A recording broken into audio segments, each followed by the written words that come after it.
allons revenir sur deux arrêts essentiels de la Cour de cassation rendus le 8 octobre dernier et concernant le droit des travailleurs au titre restaurant. En 5 minutes, je vous explique ce qu'il change concrètement pour les salariés et pour les employeurs. Depuis la généralisation du télétravail, une question revient régulièrement. Un salarié en télétravail a-t-il droit au titre restaurant au même titre qu'un salarié présent sur site? Pendant longtemps, la réponse a varié selon les tribunaux. Mais la Cour de cassation vient de trancher clairement la question. Premier arrêt, l'affaire Yamaha. Un salarié placé en télétravail pendant près de 2 ans n'a reçu aucun titre restaurant alors que ses collègues présents dans les locaux en bénéficiaient. La Cour de cassation rappelle un principe simple. Selon l'article L. 1222-9 du Code du travail, le télétravailleur a les mêmes droits que le salarié travaillant dans les locaux de l'entreprise. Elle précise ensuite que la réglementation des titres restaurants ne dépend pas du lieu où le repas est pris, mais uniquement du fait qu'un repas est compris dans l'horaire de travail quotidien. Conclusion, refuser un titre restaurant uniquement parce que le salarié est en télétravail est illégal.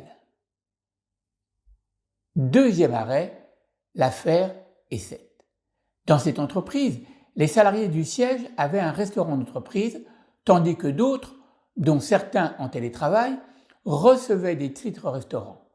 Un syndicat contestait les règles d'attribution, estimant qu'elles créaient une inégalité injustifiée. La Cour de cassation confirme qu'une différence de traitement doit toujours être fondée sur une raison objective et pertinente. Le télétravail, en lui-même, n'est jamais une justification valable. Elle annule donc la décision d'appel sur ce point. Ces décisions entraînent des conséquences pratiques. Pour les employeurs,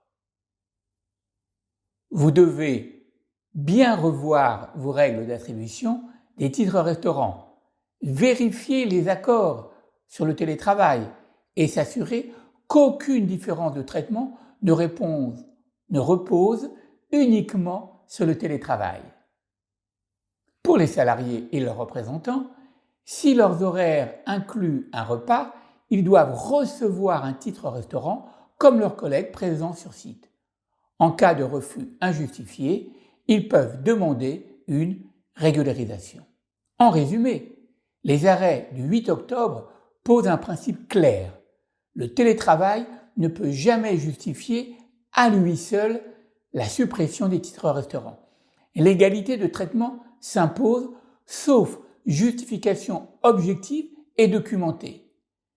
Ces décisions mettent fin à plusieurs années d'incertitude. N'hésitez pas à laisser un commentaire et pensez à vous abonner à ma chaîne YouTube Grenelle, la chaîne du dialogue social, pour rester informé des évolutions du droit du travail. Merci et à bientôt.